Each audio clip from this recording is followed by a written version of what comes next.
سورہ توبہ آیت نمبر 111۔ اعوذ باللہ من الشیطان الرجیم، بسم اللہ الرحمن الرحیم۔ موجودہ مذکورہ قرآن کی آیات، اس سے پہلے منافقین کے احوال چل رہے تھے۔ حضور صلی اللہ علیہ وسلم کو جب اللہ رب العزت نے نبوت دی تو نبوت کے 11ویں سال، جس طرح کہ آپ صلی اللہ علیہ وسلم کی سیرت کا مطالعہ کرتے ہیں تو آپ صلی اللہ علیہ وسلم حج کے موسم میں عرب کے تمام قبائل کے پاس نمبر وار جاتے تھے، اور حضرت ابوبکر صدیق رضی اللہ تعالیٰ عنہ آپ صلی اللہ علیہ وسلم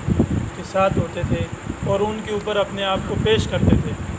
اور ان کو اللہ کی طرف دعوت دیتے تھے کہ میں اللہ کا نبی ہوں۔ اور دعوت دینے کے بعد آپ فرماتے تھے اگر میں آپ لوگوں کے پاس آ جاؤں اور آپ لوگوں کے پاس رہنا شروع کر دوں تو کیا آپ لوگ مجھے قبول کر لیں گے؟ تو سیرت کی کتابوں میں آتا ہے کہ ابو جہل اور اسی طرح گنے چنے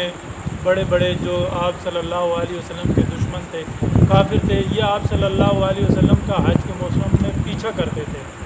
اور جہاں پر آپ صلی اللہ علیہ وسلم تبلیغ کے لیے پہنچتے تھے وہاں پہلے ہی پہنچ کر کہتے تھے کہ نعوذ باللہ یہ پاگل ہے، یہ مجنون ہے، ان کی باتوں میں نہ آنا، یہ ہمارے آباء و اجداد کے الہ کے خلاف، آباء و اجداد کے خلاف باتیں کرتے ہیں، اس طرح کے کہہ کر ان کو پہلے سے بدظن کر دیتے تھے۔ تو آپ صلی اللہ علیہ وسلم کی نبوت کے 11ویں سال پر جو پہلا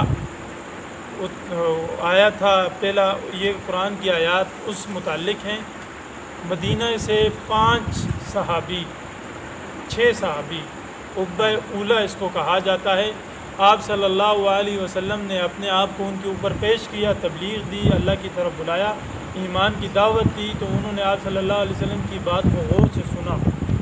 اور آپ صلی اللہ علیہ وسلم کی بات کو قبول کیا، ایمان لے کر آئے، اور آپ صلی اللہ علیہ وسلم سے وعدہ کیا کہ آئندہ سال ہم اپنے قبائل میں جا کر، اپنے قبیلے میں جا کر اوروں سے بات کر کے زیادہ سے زیادہ بندے آپ کے پاس آئیں گے۔ پہلے سال 6 بندوں کی ملاقات ہوئی، آپ صلی اللہ علیہ وسلم آنے والے حج میں دوبارہ ان سے ملاقات کی تو وہ 12 بندے تھے، عقبہ ثانیہ اس کو کہا جاتا ہے۔ تو وہاں پر 5 بندے انہی 6 میں سے آئے تھے اور 7 نئے بندے آئے، وہ آپ صلی اللہ علیہ وسلم کی ذات کے اوپر ایمان لائے، اور انہوں نے آپ صلی اللہ علیہ وسلم سے درخواست کی کہ ابھی ایک کافی جماعت ہمارے ساتھ بن گئی ہے، آپ کوئی پڑھانے والا ہمیں دیجئے جا کر، جو کہ آ کر مدینہ میں ہم لوگوں کو پڑھائے۔ تو آپ صلی اللہ علیہ وسلم نے اس کے بعد عقبہ ثانیہ کے بعد حضرت مصعب بن عمیر رضی اللہ تعالیٰ عنہ کی تشکیل کی اور ان کو مدینہ بھیجا، اور حضرت مصعب بن عمیر رضی اللہ تعالیٰ عنہ نے وہاں پر تبلیغ کی اور قرآن سکھایا، کرتے کرتے آنے والے تیسرے سال تک مدینہ کی وادی میں ہر گھر میں دین اسلام پھیل چکا تھا، اور تقریباً ہر گھر میں کوئی نہ کوئی ایک ایمان لے آیا تھا۔ تو حدیث کی کتابوں میں آتا ہے کہ جب تیسرا سال آیا، عقبہ آخری یہ ہوا جس کے بارے میں قرآن کی یہ آیات نازل ہوئیں، تو کم و بیش 70 مرد اور عورت، صحابہ اور صحابیاں آپ صلی اللہ علیہ وسلم کی خدمت میں حاضر ہوئیں اور آپ صلی اللہ علیہ وسلم کی ذات پر ایمان لائی، اور وہاں پر آپ صلی اللہ علیہ وسلم سے بیعت ہوئی۔ تو قرآن کی ان آیات میں ان بیعت کا ذکر ہے۔ آپ صلی اللہ علیہ وسلم سے حضرت عروہ رضی اللہ تعالیٰ عنہ کھڑے ہو کر پوچھا کہ یا رسول اللہ، آپ صلی اللہ علیہ وسلم ہم سے کیا چاہتے ہیں؟ اپنے متعلق اور اپنے خدا کے متعلق، اللہ کے متعلق آپ کیا چاہتے ہیں؟ تو آپ صلی اللہ علیہ وسلم نے فرمایا کہ میں اللہ کے متعلق آپ سے یہ چاہتا ہوں کہ اللہ کے ساتھ کسی غیر کو شریک نہ کرو، عبادت کے لائق صرف اور صرف ایک خدا کی ذات ہے، اور اپنے متعلق میں آپ لوگوں سے جس طرح تم اپنی جان کی حفاظت کرتے ہو، جس طرح تم اپنی اہل و عیال کی حفاظت کرتے ہو، اور جس طرح تم اپنے مال کی حفاظت کرتے ہو، اگر میں آپ لوگوں کے پاس چل کر آ گیا اور آپ لوگوں میں رہنا شروع کر دیا تو تم میری حفاظت اسی طرح کرو گے جس طرح تم اپنی جان، مال اور اولاد کی حفاظت کرتے ہو۔ تو صحابہ نے فرمایا کہ یا رسول اللہ، اگر ہم آپ کی اس بات کو قبول کر لیتے ہیں، اللہ کی عبادت شروع کر دیتے ہیں، کسی غیر کو شریک نہیں کرتے، اپنے آباء و اجداد کی دین کو چھوڑ دیتے ہیں، اور آپ صلی اللہ علیہ وسلم کی حفاظت اسی طرح کریں گے جس طرح آپ چاہتے ہیں، لیکن بدلے میں ہمیں کیا ملے گا؟ تو اللہ رب العزت نے پھر وہاں پر فرمایا کہ اس کے بدلے میں آپ کو دنیا اور آخرت دونوں جہانوں کی کامیابی کے ساتھ ساتھ اللہ رب العزت آپ کو جنت عطا فرمائیں گے۔ تو اس قرآن کی آیات میں اسی بیت کا ذکر ہے، اسی کا ذکر ہے، اللہ رب العزت نے وہاں پر اس کو فرمایا ہے۔ تو آپ صلی اللہ علیہ وسلم کی اس بات کو سن کر جو 70 آدمی ایمان لانے کے لیے آپ صلی اللہ علیہ وسلم کی خدمت میں حاضر ہوئے، ان میں سب سے پہلے ان کا سردار حضرت اسد رضی اللہ تعالیٰ عنہ اٹھ کر کھڑے ہوئے اور آپ صلی اللہ علیہ وسلم کو ہاتھ کو چوما اور آپ کا ہاتھ مبارک اپنے ہاتھ میں لے کر فرمایا، یا رسول اللہ، اگر یہ سودا جنت کا ملنا اسی کے اوپر ہے، آپ اس کی ذمہ داری اٹھاتے ہیں تو یہ سودا انتہائی آسان اور سستا ہے۔ اگر ساری دنیا کے کالے اور گورے اکٹھے ہو جائیں اور آپ صلی اللہ علیہ وسلم کے خلاف، ہم آپ صلی اللہ علیہ وسلم کی ذات مبارک کے حق میں اپنی مال جان اولاد قربان کر دیں گے، لیکن آپ پر آنچ نہیں آنے دیں گے۔ تو اللہ رب العزت کو ان کی یہ ادا اور یہ باتیں اس قدر پسند آئی کہ اللہ رب العزت نے قرآن بنا کر اس کو اتار دیا۔ دیکھیے اسی شان نزول کو ذہن میں رکھ کر پڑھیں گے تو ہمیں سمجھنا آسان ہوگا۔ ان اللہ اشترا، بے شک اللہ تعالیٰ نے خرید لیا، من المؤمنین، مومنین کو،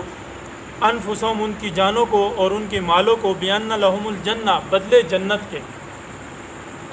یقاتلون فی سبیل اللہ، جنت کیوں دی؟ یقاتلون فی سبیل اللہ، وہ جہاد کرتے ہیں، قتال کرتے ہیں اللہ کے راستے میں، فیقتلون، پس کبھی وہ قتل کرتے ہیں، ویقتلون، اور کبھی وہ قتل ہو جاتے ہیں، وعدن علیہ حقا، اور یہ وعدہ جو اللہ رب العزت نے اس کا ذمہ اٹھایا یہ سچ ہے، اور یہی وعدہ تورات میں بھی ہے، انجیل میں بھی ہے، اور اللہ رب العزت قرآن میں بھی ذکر کرتے ہیں۔ اب یہاں پر وعدن علیہ حقا فی التوراۃ والانجیل، موجودہ عیسائیوں کا یہ عقیدہ ہے کہ جہاد کا حکم ہماری انجیل میں کوئی نہیں ہے، لہٰذا وہ جہاد امن کے قائل ہیں لیکن جہاد کے قائل نہیں ہیں موجودہ عیسائی۔ یہاں پر ان کی اس بات کی تردید ہوتی ہے، ان کی کتابوں میں جہاد کا حکم تھا لیکن مابعد والوں نے اس میں تحریف کر کے جہاد کے حکم کو ختم کر دیا اور اس میں تحریف کی ہے۔ تو اللہ رب العزت نے فرمایا کہ جس طرح جنت کا وعدہ اپنے نبی کے حق میں اللہ کے راستے میں جہاد کرنے پر، مشقت برداشت کرنے پر تمہارے لیے جنت کا وعدہ ہے، اسی طرح یہی جنت کا وعدہ ماقبل تمام قوموں میں کے لیے تورات میں بھی تھا، انجیل میں بھی تھا اور قرآن میں بھی ہے۔ وَمَنْ أَوْفَى بِعَهْدِهِ مِنَ اللَّهِ، اللہ رب العزت فرما رہے کہ انسانوں تم میں سے کون شخص ہے جو اللہ رب العزت سے زیادہ اپنے وعدے میں زیادہ قائم رہنے والا ہے یا زیادہ پکا ہے، پورا کرنے والا ہے؟ بس یا رسول اللہ خوشخبری سنا دیجئے ان قوم کو، ان مسلمانوں کو، اس چیز کے بارے میں جس چیز کے بارے میں انہوں نے آپ صلی اللہ علیہ وسلم سے بیعت کی ہے، وعدہ کیا ہے، خرید و فروخت سے تشبیہ دی ہے اللہ رب العزت نے اس کو کہ میں نے خرید لیا ہے مومنین کی جان کو، مال کو، بدلے جنت کے۔ تو خرید و فروخت سے تشبیہ دی ہے، اس لیے یہاں پر اشترا اور بے کا ذکر ہے۔ اور اللہ رب العزت فرما رہے ہیں کہ یہ اپنی جان اور مال کے بدلے انہوں نے جو جنت خریدی ہے یہ بہت بڑی کامیابی ہے، لیکن اس کامیابی کو وہ شخص سمجھے گا جس کے دل و دماغ میں ایمان کی اہمیت اور ایمان کی قدر ہوگی۔ تو اس کی مثال مفسرین حضرات ایک دوسرے انداز سے بھی سمجھاتے ہیں، کہتے ہیں والد اولاد کی محبت میں، اولاد چھوٹے بچے کے لیے بازار سے کوئی چیز خرید کر لا کر کھانے کی چیز دیتا ہے، اب اپنے ہاتھوں سے خرید کر لاتا ہے، اس کو چھیلتا ہے، آئس کریم کی مثال نکال کر بیٹے کو دیتا ہے اور کہتا ہے بیٹا کھاؤ۔ اب جان بھی لگائی، مال بھی باپ نے لگائی، جان بھی باپ نے لگائی، اور اپنی اولاد کی محبت میں لا کر بیٹے کو دی، اور پھر دینے کے بعد بیٹے سے مانگتا ہے بیٹا مجھے بھی کھلاؤ، مجھے بھی دو۔ اب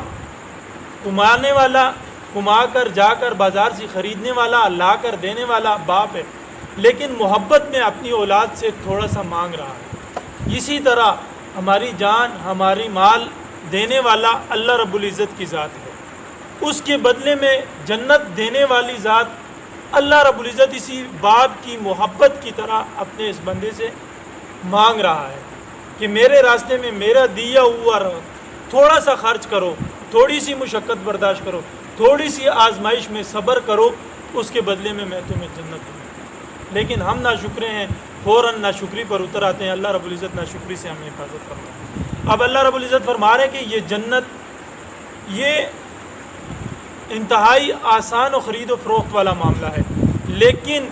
یہ جنت کا حصول، جنت اللہ کی رضا ان بندوں کو ملے گی جن کے اندر یہ خصوصیات، یہ صفات ہیں۔ جنت کے صحیح حقدار بیت عقبہ والے بھی تھے، جن کے بارے میں اللہ رب العزت نے یہ قرآن کی آیات نازل فرمائی، اور قیامت کی صبح تک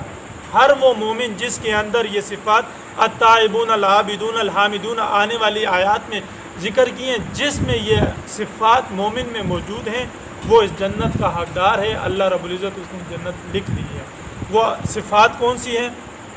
صف اول یہاں پر تقریباً 8 ذکر کی گئی ہیں یہ صفتیں۔ ہر مومن کو چاہیے ان صفتوں کو اپنے اندر لاگو کرے، لانے کی کوشش کرے۔ التائبون توبہ کرنے والے، العابدون عبادت کرنے والے، حامدون شکر کرنے والے، سائحون روزہ رکھنے والے، رکوع کرنے والے، سجدہ کرنے والے، اور امر بالمعروف کرنے والے اور نہی عن المنکر کرنے والے، والحافظون لحدود اللہ۔ 8ویں احکام جو اللہ رب العزت نے فرمایا کہ تائبون، عائبون، حامدون، سائحون، ان ساتوں کے اندر والحافظون لحدود اللہ، ان تمام کے اندر اللہ کے احکامات کو پورا کرنے والے نبی کے طریقے کا۔ اگر تائبون، عائبون، حامدون، سائحون یہ صفات ہے لیکن اللہ کے حکم کے مطابق نہیں ہے، حضور صلی اللہ علیہ وسلم کے طریقے کے مطابق نہیں ہے، تو اللہ رب العزت فرما رہے ہیں کہ اس پر قبولیت کی مہر کوئی نہیں۔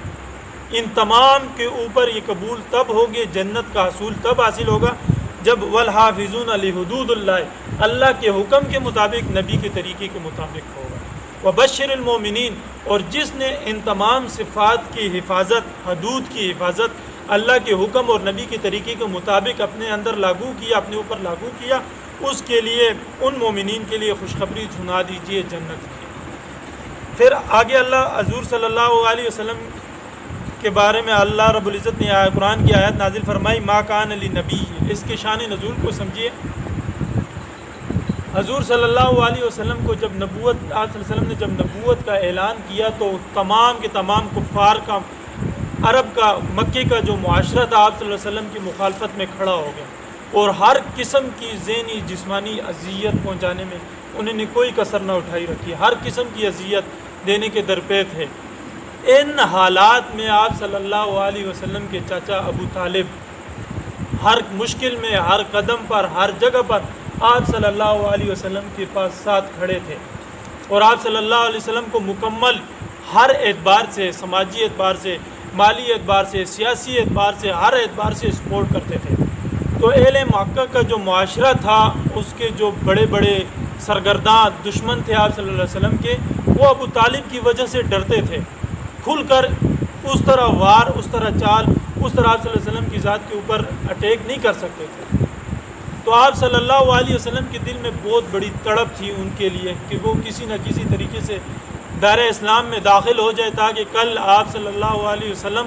اللہ کی بارگاہ میں ان کی شفاعت کر سکے۔ تو جب ان کی موت کا وقت قریب آیا تو آپ صلی اللہ علیہ وسلم ان کے پاس گئے، تو یہ بڑے بڑے کافر جو تھے، ابو جہل اور باقی عتبہ بن ربیعہ، یہ سارے وغیرہ وہاں موجود تھے۔ تو آپ صلی اللہ علیہ وسلم ابو طالب کے قریب ہوئے اور آپ نے درخواست کی کہ یہ چاچا، آپ صرف لا الہ الا اللہ محمد رسول اللہ صرف یہ پڑھ لیجئے، تاکہ کل قیامت کے دن اللہ کی بارگاہ میں آپ کی شفاعت کر سکوں۔ اس پر فوراً ابو جہل بولا کہ موت کی ڈر کی وجہ سے اپنے بھتیجے کا اسلام دین قبول کرنے والے ہو، اپنے آباء و اجداد کا چھوڑنے والے ہو، ایک تانا قسم کا دیا۔ تو ابو طالب نے اخیر وقت میں کہا کہ میں اپنے آباء و اجداد کے دین پر ہی ہوں اور میں آپ کے دین پر نہیں ہوں، یہ کہہ کر وہ فوت ہو گئے، مر گیا۔ تو آپ صلی اللہ علیہ وسلم کی اس کے مرنے کی، دین کے، اسلام میں ایمان نہ لانے کے، کفر کی حالت میں مرنے پر آپ صلی اللہ علیہ وسلم کو بہت زیادہ تکلیف ہوتی تھی، اور آپ صلی اللہ علیہ وسلم اس کے لیے بخشش کی دعا مانگتے تھے، استغفار کرتے تھے، تو اس کے اوپر اللہ رب العزت نے یہ قرآن کی آیت نازل فرمائی، اور آپ صلی اللہ علیہ وسلم کو اللہ رب العزت نے مخاطب کر کے فرمایا، یا اے میرے نبی، تو آپ اور باقی ایمان والے اگر ان کے عزیز و اقارب یا معاشرے میں کوئی ایسا شخص جو مشرک ہے، کافر ہے، اگر وہ مر جائے تو مرنے کے بعد اس کے لیے کسی قسم کی استغفار نہیں ہے، اس کے لیے بخشش کی دعا نہیں ہوگی، چاہے وہ معاشرے میں آپ کے کوئی یار و احباب ہیں یا آپ کے عزیز و اقارب ہیں۔ تمام مومنین کو بھی مخاطب کر دیا، اور ساتھ آپ نے حضور صلی اللہ علیہ وسلم کو بھی مخاطب کیا۔ پھر مومنین کے ذہن میں اشکال آیا کہ حضرت ابراہیم علیہ السلام کے والد وہ بھی تو مشرک تھے، اور آگے صورت مریم میں اللہ رب العزت نے فرمایا کہ ابراہیم علیہ السلام نے کہا کہ میں اپنے والد کے لیے استغفار کی عن قریب دعا کروں گا اللہ تعالیٰ سے، تو اللہ رب العزت نے فوراً مومنین کے ذہن میں جو اشکال آیا اس کو بھی بیان کر دیا کہ حضرت ابراہیم علیہ السلام نے اپنے والد کے لیے جو استغفار کی دعا کی تھی وہ اس وقت تک کی تھی جب تک وہ زندہ تھا، اور وہ استغفار کی دعا بمعنی ہدایت کی تھی، وہ گویا کہ اللہ رب العزت سے گناہوں کی بخشش کے بدلے اس کے لیے ہدایت کی دعا کر رہے تھے۔ اگر ایک مشرک، ایک کافر زندہ ہے تو اس کے لیے ہدایت کی دعا، استغفار کی دعا کرنا جائز ہے، لیکن جب وہ حالت کفر میں، حالت شرک میں مر جائے، اس کے مرنے کے بعد اس کے لیے کسی قسم کی بخشش کی یا ہدایت کی دعا مانگنا، اس سے اللہ رب العزت نے منع فرمایا۔ اس قرآن کی آیت کی طرف دیکھیے، وما کان علی نبی، اور نہیں ہے واسطے حضور نبی کے، والذین، اور ان لوگوں کے لیے، آمنوا جو ایمان لائے، ان یستغفروا، یہ کہ استغفار کریں واسطے مشرکین کے، ولو کانوا اولی القربی، اگرچہ کہ وہ تمہارے قریبی رشتہ دار ہوں، من بعد ما تبین لہم، بعد اس کے کہ ان کا وہ شرک، ان کا وہ کفر واضح ہو گیا ہو، کہ انہم اصحاب الجحیم، بے شک یہ شرک پر مرے ہیں، یہ جہنم والے ہیں۔ وما کان استغفار ابراہیم، اور نہیں تھے واسطے ابراہیم علیہ السلام کے بخشش مانگنے والے واسطے اپنے باپ کے، الا مگر ان، بسبب اس کے جو انہوں نے اپنے والد کے ساتھ وعدہ کیا تھا، اس وعدے کو اللہ رب العزت نے ذکر کیا۔ وہ وعدہ کیا تھا کہ ان قریب میں آپ کے لیے بخشش کی دعا مانگوں گا، لیکن اللہ رب العزت نے آگے واضح طور پر فرما دیا، فلما تبین لہ، پس جب ہم نے حضرت ابراہیم علیہ السلام پر واضح کر دیا کہ انہ عدو للہ، کہ وہ تمہارا باپ اللہ کا واضح دشمن تھا، تبرأ منہ، تو حضرت ابراہیم علیہ السلام نے اس سے بیزار ہو گئے، اسے تبرہ کا اعلان کر دیا، اپنے باپ سے بیزار ہو گئے، اور اس کے بعد ان کے لیے بخشش کا دعا نہیں مانگی۔ ان ابراہیم، بے شک ابراہیم علیہ السلام، لأواہ، نرم دل تھے، حلیم، تحمل والے تھے۔ وما کان اللہ، اور اللہ رب العزت فرما رہے ہیں کہ جس کی قسمت میں ہدایت ہوتی ہے اور اس کی قسمت میں خوشبختی لکھ دی جاتی ہے تو اللہ رب العزت اس کو دوبارہ گمراہ نہیں کرتے۔ وما کان اللہ، اور نہیں ہے واسطے اللہ تعالیٰ کے لیے، یضل، یہ کہ گمراہ کرے کسی قوم کو، بعد اس کے کہ اس کو ہدایت دے دے، یہاں تک کہ واضح کر دے، لہم ما یتقون، جو اپنے آپ کو گمراہی سے بچائے رکھتے ہیں، یعنی کہ ایمان لانے کے بعد اپنے اعمال کی حفاظت، اعمال کی فکر میں لگے رہتے ہیں اور ایمان کی حفاظت کرتے رہتے ہیں، اللہ رب العزت ایسے لوگوں کو گمراہ نہیں کرتے۔